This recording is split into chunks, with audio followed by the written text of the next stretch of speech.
Sa cellphone video na ito, kita ang paglagablab ng hilera ng mga bahay sa barangay Pasong Putik proper sa Quezon City bago mag-alas 8 kagabi.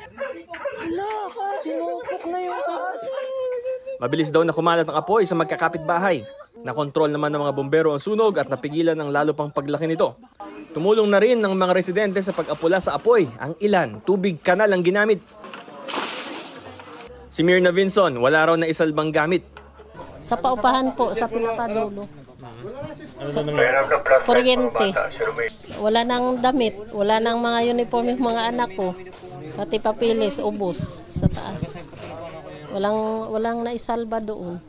Sa tala ng barangay, 4 na bahay ang nasunog at 5 pamilya ang naapektuhan. Wala naman na italo nasaktan o nasugatan. Sa ngayon po, temporary po doon sa open court, doon sa taas, sa likod ng Station 16, nagpalagay na po tayo ng 2 tent temporary. Tapos mamaya, mayroon tayong kunting ibibigay. Sa Las Piñas City, hindi bababa sa 15 bahay ang nasunog pasado alas 7 kagabi. Ang ilan sa mga nasunugan, wala rin na isalbang gamit. Mabilis daw kasing kumalat ang apoy kaya ura-urada silang lubikas. Mga gamit po wala, yung pati sa school, lahat po wala po, kahit isa. Pasalamat na lang po kami sir, kahit isa po wala pong nasawi sa amin. Sana po Mayor, sana po makaano kami ng tulong po.